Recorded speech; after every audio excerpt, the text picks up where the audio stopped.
అఖిలభువనదీపం భక్తచిత్తాభ్యసూర్యం సురగుణమునిసేవ్యం తత్వమస్సాదిలక్ష్యం హరిహరసుతమీశం తారకబ్రహ్మరూపం శబరిగిరినివాసం భావయీభూతనాదం.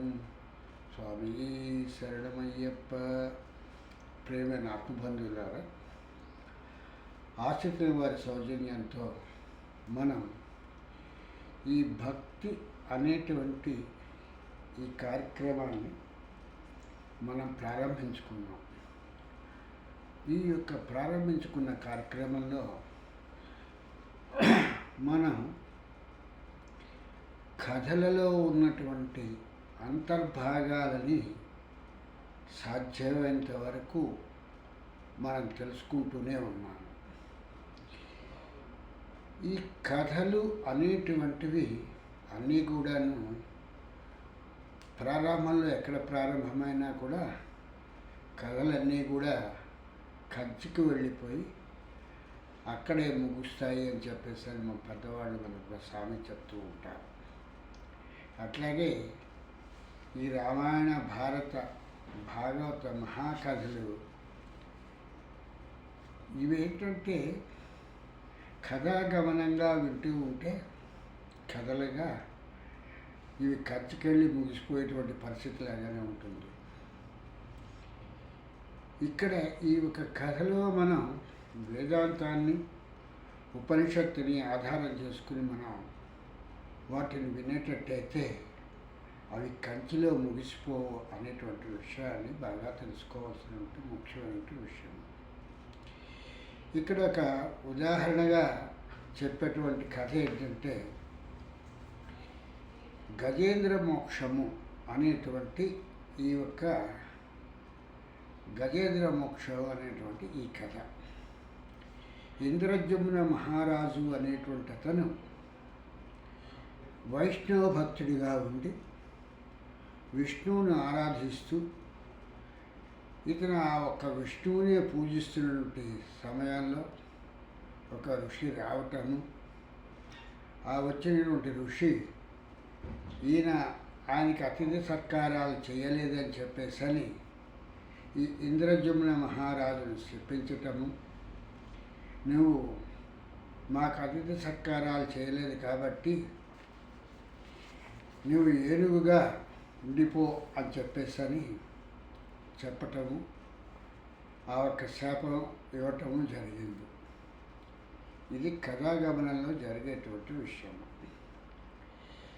అయితే ఇదే కథని తీసుకుని మనువు 4వ వాడు అని చెప్పేసని ఆ పోతన గారు ఆ వ్యాస భగవానుడు రాసేటువంటి దాంట్లో ఈ యొక్క గజేంద్ర మోక్షం అనేటువంటి కథను రాయటం జరుగుతుంది. మనవు 4వ వాడు అనేటువంటిది ఏంటంటే కృతయుగం నుంచి లెక్కపెట్టినప్పుడు, ఆ కృతయుగంలో ప్రారంభమైనప్పుడు సృష్టి అనేటువంటిది చెయ్యమని చెప్పేసి బ్రహ్మకి చెప్పినప్పుడు ఆ బ్రహ్మ సృష్టించినటువంటి వాళ్ళలో 14 మంది మనువులు ఈ యొక్క 4 యుగాలని వాళ్ళు పరిపాలించేటట్టుగా పెట్టడం జరిగింది. కృతయుగము, త్రేతాయుగము, ద్వాపరయుగము, కలియుగము అనేటువంటి ఈ యుగాలని ఆ ఒక బ్రహ్మ కల్పించడం జరిగింది. ఈ యొక్క మనువుల్ని కూడా 14 మందిని పెట్టి ఈ 14 మందిని కూడా ఈ యొక్క 4 యుగాలు వాళ్ళని పాలన చేయమని చెప్పేసరి చెప్పడం జరిగింది. అలాగే ప్రజాపతులు అనేటువంటి వాళ్ళని కూడా నియమించి ఈ యొక్క 4 యుగాలని కూడా మీరు సరిగ్గా ఉండేటట్టుగా చూడండి అని చెప్పేసని ఈ యొక్క పరిపాలనా బాధ్యతలన్నింటినీ కూడా వీళ్ళకి అప్పగించడం జరిగింది. ఇవి జరిగినప్పుడు ఒక యుగానికి వచ్చేటప్పటికల్లా 3.5 మనువులు ఉంటారు. అంటే 4వ వాడు పూర్తిగా దాన్ని పాలించడానికి ఉండదు. అక్కడికి ఆ ఒక్క కృతయుగం ముగిసిపోతుంది. త్రేతాయుగం ప్రారంభమవుతుంది. ఈ 0.5 అతను మిగిలిని పాలించుకుంటూ వస్తున్నప్పుడు అతని తాలూకు కాలం ముగియగానే మళ్ళీ 3 మనువులు పూర్తిగా ఆ యొక్క కృతయుగాన్ని నుంచి ద్వాపరయుగం వచ్చే వరకు కూడా వాళ్ళు పాలించడం జరుగుతుంది. ఇటువంటి దాంట్లో మనువు 4వ వాడు అంటే ఇది కృతయుగం ప్రారంభమయ్యి త్రేతాయుగానికి వచ్చే లోపల జరిగినటువంటి ఈ కథని చెప్తూ ఈ యొక్క పరీక్ష మహారాజుకి చెప్తున్నటువంటి ఈ కథాగమనంలో మనువు 4వ వాడు అని చెప్పి ఈ యొక్క గజేంద్ర మోక్షం కథని చెప్పటం జరిగింది. దీనికి ఈ యొక్క గజేంద్రుడికి ఈ యొక్క మొసలికి కూడా ఎందుకయ్యా వీటికి పోరు జరిగింది, నీరాట వనాటములకు పోరాటం పెట్లు కలిగే అని చెప్పేసి ఈ యొక్క పరీక్ష మహారాజు అడగటం జరిగింది. ఆ అడవిలో ఉన్నటువంటి ఏనుక్కి నీటిలో ఉన్నటువంటి ఈ మొసలికి కూడా ఎందుకు ఈ యొక్క పోరాటం జరిగింది అని చెప్పేసి అడిగి ఆ పురుషోత్తముడి చేత ఇది ఎలా సమసిపోయింది అనేటువంటి విషయాన్ని అడగటం జరిగింది. ఈ యొక్క కథాగమనంలో ఆలోచిస్తే ఈ కథాగమనం వింటూ ఉన్నంతసేపు కూడా మనకేమనిపిస్తుందంటే గజేంద్రుడు అనేటువంటి వాడు ఈ యొక్క ఏనుగు అనేటువంటిది ఎన్నో స్తోత్ర పఠనాలు చేసేసింది. ఆ యొక్క గజేంద్రుడి కాలు ఆ మొసలి పట్టుకున్నప్పుడు పిలవలసినటువంటి దేవతలందరినీ పిలిచింది, ప్రార్థించవలసినటువంటి దైవ సమానులందరినీ ప్రార్థించింది. ఈ యొక్క సృష్టి ఎవరి చేత జరిగింది, దీనికి కారకుడు ఎవరు అని చెప్పేసి అని అలాగూ అంది. ఏ రూపంబున దీనిగెళ్తూ ఇట మీదేల్పు జంతింతు అని చెప్పేసి అని అలాగూ ప్రార్థించింది. ఏ రూపంతో ఈ యొక్క భగవంతుడు వచ్చి ఈ దైవం వచ్చి తన్ని కాపాడుతాడు అనేటువంటి దాన్ని కూడా ఈ యొక్క ఏనుగు ప్రార్థన చేయటం జరిగింది. ఇన్ని ప్రార్థనలు చేసినటువంటిది ఏనుగు మాత్రమే చేసింది. పోతన గారు రాసినటువంటి కానీ వ్యాస భగవాన్ చెప్పినటువంటి కథాగమనంలో కానీ ఆ ఒక్క ఏనుగుని ఆ మొసలి వచ్చి పట్టుకున్నప్పుడు ఆయన రాసింది ఏంటంటే ఈ యొక్క మొసలి అనేటువంటిది ఆ కర్కాటక రాశికి వెళ్ళానంటే ఆ మకర రాశికి వెళ్ళి పట్టుకుంది అని చెప్పేసి అన్నారు. ఈ ఎండ్రకాయలు అనేటువంటివి ఆ యొక్క మకర రాశికి అన్నట్టుగానే ఆ ఒక దీనికి వెళ్ళి పట్టుకున్నాయని చెప్పేసి అన్నారు. జ్యోతిష శాస్త్ర ప్రకారంగా కూడా ఈ యొక్క జలంలో ఉన్నటువంటి ఈ యొక్క జంతువులు ఆ ఒక ఆకాశంలో ఉన్నటువంటి ఆ జంతువుల దగ్గరికి వెళ్ళిపోయాయి అంటే ఆ ఒక స్థానాలకు వెళ్ళిపోయాయని చెప్పేసి అని చెప్పడం జరిగింది. ఇదే విషయాన్ని తీసుకున్నట్టయితే ఈ మాండూకోపనిషత్తులో చెప్పడం జరిగింది, శరీరమే ఆకాశము అని చెప్పేసి. దాన్ని ఈయన దృష్టిలో పెట్టుకుని పోతన గారు కానీ వ్యాస భగవానుడు కానీ జ్యోతిష శాస్త్ర ప్రకారంగా మకరము, కుంభము, మీనము, మేషము అనేటువంటి ఈ రాశులకి ఈ యొక్క జంతువులన్నీ కూడా అక్కడికి వెళ్ళి ఆకాశంలో ఆశ్రయించాయి అనేటువంటి పద్ధతిలాగా చెప్పడం జరిగింది. ఇదంతా అయిన తర్వాత ఈ యొక్క పోతనామార్చుల వారు ఆ గజేంద్ర మోక్షం కథను రాస్తూ ఆ కథాగమనంలో ఆయనకి ఒక దగ్గరకు వచ్చేటప్పటికి గజేంద్రుని ప్రార్థన చేస్తూ చిట్ట చివరికి ఆయన ఆ ఒక అలవైకుంఠపురంబులో అనేటువంటి ఆ విష్ణువుని ప్రార్థించడం జరిగింది. సగం రాసిన తర్వాత ఆ పద్యం ఆయనకు గుర్తురాలేదు, గుర్తురాక వెళ్ళిపోయారు. ఆ మిగిలిన పద్యాన్ని వచ్చి ఆ విష్ణువే పూరించాడు, అనేటువంటి విషయాన్ని చెప్పడం జరుగుతుంది. ఆ తర్వాత వైకుంఠపురంలో ఉన్నటువంటి ఆ మూల సౌదంబు దాపల మందార వనాంతర సర ప్రాంతేందు అని చెప్పేసరి ఈ పద్యమంతటినీ కూడా ఆయన పూరించడం జరిగింది అని చెప్పేసరి మనకి కథాగమనాల్లో చెప్తూ ఉంటారు. ఈ కథాగమనంలో చెప్తున్నప్పుడు ఈ సృష్టి అంతటినీ కూడా చెయ్యమని చెప్పి బ్రహ్మకి పని కల్పించినటువంటి వాడు విరాట్ పురుషుడు. ఇటువంటి విరాట్ పురుషుడు తన తాలూకు రిప్రజెంటేటివ్గా విష్ణు రూపంలో ఉన్నప్పుడు ఈ గజేంద్రుని రక్షిద్దాము అని చెప్పేసి అనుకున్నప్పుడు గజేంద్రుడు అనేటువంటి వాడు తన భక్తుడయ్యి తనని ప్రార్థిస్తున్నాడని వచ్చాడు. అంతవరకు బాగానే ఉంది. కానీ ఈ మొసలి అనేటువంటిది ఈ కర్కాటక రాశి ఈ యొక్క మొసలి అనేటువంటిది ఇది అతనికి విరాట్ పురుషుడి శత్రువ. ఇవన్నీ కూడా ఈ జలరాశుల్లో ఉన్నటువంటి జీవాలని కానీ భూమి మీద ఉన్న జీవరాశులను కానీ అన్నింటినీ సృజించినటువంటి వాడు బ్రహ్మే కదా. అది కూడా విరాట్ పురుషుడి మూలంగానే కదా ఆయన ఈ యొక్క పని చేసినటువంటిది. అటువంటిది ఈ యొక్క ఏనుగుని మొసలి పట్టుకుంది అని చెప్పేసి వచ్చేసేసి ఆ మొసల్ని సంహరించేస్తానికి వచ్చినట్టుగా కథాగమనం పేర్కొంటే ఈ కథాగమనం ఎంత తప్పుగా ఉంటుంది అనేటువంటిది మనకు అర్థం కావటం లేదు. ఒక ప్రాణిని రక్షించడానికి ఇంకో ప్రాణిని సంహరించాలా? దీని గురించే మనకి గజేంద్ర మోక్షము అనేటువంటి పద్యాన్ని అంటే కథాగమనాన్ని మనకి చెప్తున్నటువంటిది. ఇంత చేస్తే ఈ యొక్క గజేంద్ర మోక్షంలోకి వచ్చేటప్పటికి మొసల్ని సంహరించేసిన తర్వాత ఆ మొసలి ఊహు అనేటువంటి ఒక గంధర్వుడిగా మారిపోయి ఆ గంధర్వుడు గంధర్వలోకానికి వెళ్ళిపోయాడు. ఈ యొక్క ఏనుగు మాత్రం ఏనుగుగానే ఉండిపోయింది తప్పితే ఈ ఏనుగు ఇంద్రజమున మహారాజుగా కూడా మారలేదు. ఎందుకు ఇటువంటి కథ రాశాడు?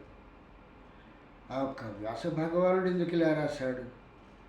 ఆ కథని పట్టుకుని ఎన్నో అందమైన పద్యాలను ఎవ్వని చేజరించు జగమవ్వని లోపల నుండి లీలమై అని చెప్పేటువంటి ఇటువంటి స్తోత్ర పఠనాలన్నీ చేస్తూ కలడందురు దీనులే కలడందురు పరమయోగి గణముల పాలను కలడందురు అన్ని దిశలను కలండనడివాడు కలడో లేడు అని చెప్పేసని ఆయన ప్రార్థించాడని చెప్పేసరి అఖిల రూపములు తన రూపమైన వాడు ఆది మధ్యాంతములు లేక అలరువాడు వినడే చూడడే తలపడే వేగరాడే అని చెప్పేసని ఇలాంటి అందమైనటువంటి పద్యాలన్నింటినీ రాసినటువంటి పోతనమార్చుల వారు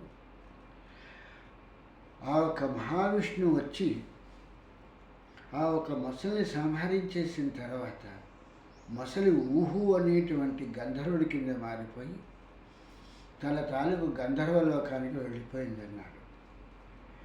మరి ఈ ఏనుగు ఎందుకు ఇలా ఉండిపోయింది? ఈయన ఇంద్రజమున మహారాజుగా కాలేదు.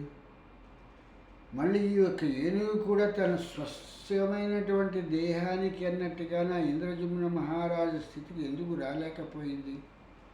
ఇది ఎందుకు చెప్పలేదు? దీనికి గల కారణమేమిటి? ఇలా చెప్పి ఈ యొక్క కథని ఇంతమంది వినేటట్టుగా చేసి గజేంద్ర మోక్షడము గజేంద్ర వీక్షణము లేకపోతే తోక ఈక పీక అన్నట్టుగా మాట్లాడేటువంటి వీళ్ళు కథాగమనంలో ఆ విషయాన్ని ఆలోచిస్తున్నారా? మొసలి సంహరించబడింది. ఆయన చాలా హఠాత్తుగా పరిగెట్టుకొచ్చేసాడు. ఆవిడ తాలూకు భార్య అయినటువంటి ఆ లక్ష్మీదేవి తాలూకు చీర ఊడిపోతున్నా ఏమైపోతున్నా సరే వచ్చేసాడు ఆదిరాబాద్ రాగా అని చెప్పేసాను అన్నాడు. వచ్చేసిన వాడు మొసలిని సంహరించేశాడు. సంహరించేసిన తర్వాత ఆ సంహరించబడిన మొసలి గంధర్వుడిగా మారిపోయి తన స్వస్థలానికి వెళ్ళిపోయాడు. మరి ఈ యొక్క ఏనుగు మళ్ళీ మోక్షణము అనేటువంటి దీంట్లో ఈయన మళ్ళీ మోక్షం చెందేసి మళ్ళీ ఈయన ఆ మహావిష్ణువు భక్తుడే కదా, ఆ విష్ణు భక్తుడే కదా. ఈయన మళ్ళీ ఇంద్రజిమ్న మహారాజుగా ఎందుకు మారలేదు? ఈ విషయాన్ని పోతన గారు కానీ వ్యాస భగవానుడు కానీ దీన్ని అలా ఉంచేశారు. ఎందుకు ఉంచేశారు అని అంటే, ఇది బ్రహ్మాండమైనటువంటి విద్య, బ్రహ్మ విద్య తెలిసినటువంటి గురువు మాత్రమే దీన్ని విప్పి చెప్పగలుగుతాడు. మిగిలినటువంటి పిచ్చి సన్యాసులందరూ కథాభాగాన్ని మాత్రమే చెప్తారు తప్పితే, ఆ మహావిష్ణువు వచ్చేసాడు సుదర్శన చక్రంతో ఆ ఒక్క మొసలిని సంహరించాడు అని ఇలాంటి పిచ్చి కథని ఈ పిచ్చి మహానుభావులందరూ చెప్తారు తప్పితే, ఆ ఇంద్రజిమ్న మహారాజు అనేటువంటి వాడు మళ్ళీ ఎందుకు ఏనుగు నుంచి మళ్ళీ ఇంద్రజిమ్న మహారాజు స్థితికి రాలేకపోయాడు అనేటువంటి విషయాన్ని ఇక్కడ ఈ యొక్క పురాణ గమనంలో చెప్పలేడు. వాడికి ఎంతసేపు కూడా ఆ ఒక్క తెలివితేటలు ఎంతవరకు ఉంటాయంటే ఆ ఒక కథాగమనాన్నే చెప్తాడు. ఎందుకు మోక్షంలో మళ్ళీ ఎందుకు మళ్ళీ ఈ ఏనుగు అనేటువంటిది ఏనుగుగానే ఉండిపోయింది తప్పితే ఏనుగుకి ఇంకేం జరగలేదు. ఏనుగుగా ఉండు, నీ భార్యా పిల్లలతోనూ ఈ అరణ్యంలో హాయిగా సుఖంగా ఉండి నువ్వు చివరికి నన్ను చేరుకోమని చెప్పటానికి ఇంత కథాగమనాన్ని నేర్పింది. ఇది తెలిసిన వాడల్లా ఎవరు చెప్పగలరంటే ఈ యొక్క బ్రహ్మ విద్యా సాంప్రదాయాన్ని తెలిసినటువంటి వాళ్ళు చెప్పగలుగుతారు. దీనికి వచ్చేటప్పటికి మాండుకోపనిషత్తులో ఇక్కడ చెప్పేటువంటిది ఏంటంటే, 7 అవయవాలు కలిగినటువంటి ఈ యొక్క దేహానికి ఈ యొక్క వైశ్యానుడు అనేటువంటి వాడు స్వర్గంగా ఈ యొక్క తలభాగం స్వర్గము అని చెప్పడం జరుగుతోంది. కళ్ళు సూర్యుడు అని చెప్పడం జరుగుతోంది. ఊపిరి వాయువు అని చెప్పడం జరుగుతోంది. శరీరం ఆకాశం అని చెప్పడం జరుగుతోంది. మూత్రస్థానం జలమని చెప్పడం జరుగుతోంది. పాదం భూమి అని చెప్పడం జరుగుతోంది. ఇలాగ వీటిని వర్ణించటంలో కలిగిన ఉద్దేశం ఏంటి? పంచభూత తత్వానంతటినీ కూడా దేహంలో ఎలాగున్నది అనేటువంటి విషయాన్ని ఇక్కడ ఈ మాండుకోపనిషత్తులో చెప్పటం జరుగుతున్నటువంటి విషయం. ఈ యొక్క విశ్వాసనుడు అనేటువంటి వాడికి 19 నోళ్ళు ఉన్నాయి అని చెప్పాడు. ఒక విచిత్రమైనటువంటి వర్ణనని ఇక్కడ చెప్పడం జరుగుతోంది. 5 జ్ఞానేంద్రియాలు, 5 కర్మేంద్రియాలు, 5 ప్రాణాలు, 4 భాగాలు ఉన్నాయి. అంతఃకరణము, వీరి ద్వారా బాహ్య జగత్తు అనుభవిస్తాడు కాబట్టి ఇట్టి నోళ్ళు అని చెప్పబడ్డాయి అని చెప్పేసి ఈ యొక్క ఉపనిషత్తులో చెప్పబడుతోంది. ఇక్కడ ఒక ముఖ్యమైన విషయం ఏం చెప్పాలంటే, వేటూరి సుందరరామూర్తి గారు ఒక చక్కని పాట రాశారు. కొంతకాలం ఆ పాటల్ని మా ఇంట్లో అందరూ పాడుతూ ఉండేవారు. కాలగమనంలో ఆ పాట పూర్తిగా మర్చిపోయారు. మర్చిపోయి ఆ పాటే ఇంట్లో అసలు వినటం మానేశాము. అది కూడా పాడటం కూడా ఇప్పుడు మానేశాము. ఆయన ఈ యొక్క పంచభూత తత్వాల్ని తీసుకుని మళ్ళీ దాన్ని 5 భాగాలుగా చేసి, అగ్ని పంచాగ్నుల కింద, వాయువు పంచవాయువుల కింద, ఇలాగా జలము పంచజలాల కింద తీసుకుని, భూమి అనేటువంటి దాన్ని తీసుకుని ఆయన ఒక చక్కని పాట రాశారు. అంటే 5 25 తత్వాల కింద దాన్ని తీసుకొచ్చుకొని వేటూరి సుందరరామూర్తి గారు చాలా అద్భుతమైనటువంటి పాటలు రాశారు. ఆ ఒక పాట కాలక్రమంలో ఈ యొక్క మా ఇంట్లో పాడటం తప్పిపోయింది. వాయువు నూజను ఈ గాలి, ప్రాణవాయువు నూజను ఏ గాలి అని చెప్పేసి నాకు ఒక ముక్కు మాత్రమే గుర్తుంది. మిగిలినవన్నీ కూడా నాకు గుర్తులేవు. ఈ విషయాన్ని చెప్పడం జరుగుతుంది. అలాగే ఇక్కడ విశ్వాత్మ యొక్క మూల స్థితి విరాట్ పురుషుడు. ఈ విశ్వానికి ఉన్నటువంటి ఆత్మ, ఈ పరమైనటువంటి ఆత్మ, పరమాత్మ పరమాత్మ అని చెప్పేటువంటి వాడు, ఈ పరమాత్మ స్వరూపం ఏమిటయ్యా అంటే విరాట్ పురుషుడు. ఈ విశ్వాత్మ యొక్క స్థూలము సమిష్టిగా విరాట్ పురుషుడిగా ఉంటాడు అనేటువంటి విషయాన్ని ఇక్కడ మనకి ఈ యొక్క మాండూక్యోపనిషత్తు చెప్పడం జరుగుతుంది. ఇటువంటి విషయాలన్నింటినీ కూడా చెప్పాలి అని అంటే ఒక బ్రహ్మ విద్యలో మాత్రమే సాధ్యపడుతుంది తప్పితే, బ్రహ్మ విద్య రాకపోతే మిగిలిన వాళ్ళందరూ ఏం చెప్తారంటే పరమాత్మ అంటారు. పరమాత్మ అంటే పరమైనటువంటి ఆత్మ. దేనికి పరమైంది? విశ్వంలో ఉన్నటువంటి ఆత్మకి ఇది పరమైంది అనేటువంటి విషయాన్ని చెప్పలేక పరమాత్మ పరమాత్మ అంటే అదేదో భగవత్ స్వరూపం అని చెప్పేసి అనుకుంటున్నాను. భగవత్ స్వరూపంలో ఆ విశ్వంలో ఉన్నటువంటి ఆత్మకి ఈ ఆత్మ వెళ్ళి కలుసుకుంది అని చెప్పేటువంటి విషయాలన్నింటినీ కూడా మనం తెలుసుకోవటానికి ఆ వెంకటనాథుడి అనుగ్రహంతో మనకి చక్కని ఈ యొక్క బ్రహ్మ సాంప్రదాయం, ఈ యొక్క బ్రహ్మ విద్య తెలిసినటువంటి గురువులు మనకి దొరికి వాళ్ళ అనుగ్రహంతో మనం ఇటువంటి చక్కనైనటువంటి విషయాల్లోని అంతర్భాగాలన్నింటినీ కూడా తెలుసుకొని మన జీవితాల్ని ధన్యత చేసుకొని ఆ మార్గబంధువైనటువంటి ఆ అయ్యప్ప ద్వారా మనం ఆ పరమాత్మ స్వరూపమైనటువంటి ఆ జ్యోతి స్వరూపాన్ని దర్శించాలి తప్పితే వేరే విధంగా మనం తరించేటువంటి ఉండదు అనేటువంటి విషయాన్ని ఇక్కడ గ్రహించవలసినటువంటి విషయము అనేటువంటిది మనం గ్రహించవలసినటువంటి ముఖ్యమైన విషయం. స్వామి శరణం, స్వామి శరణం, స్వామియే శరణమయ్యప్ప, స్వామియే శరణమయ్యప్ప.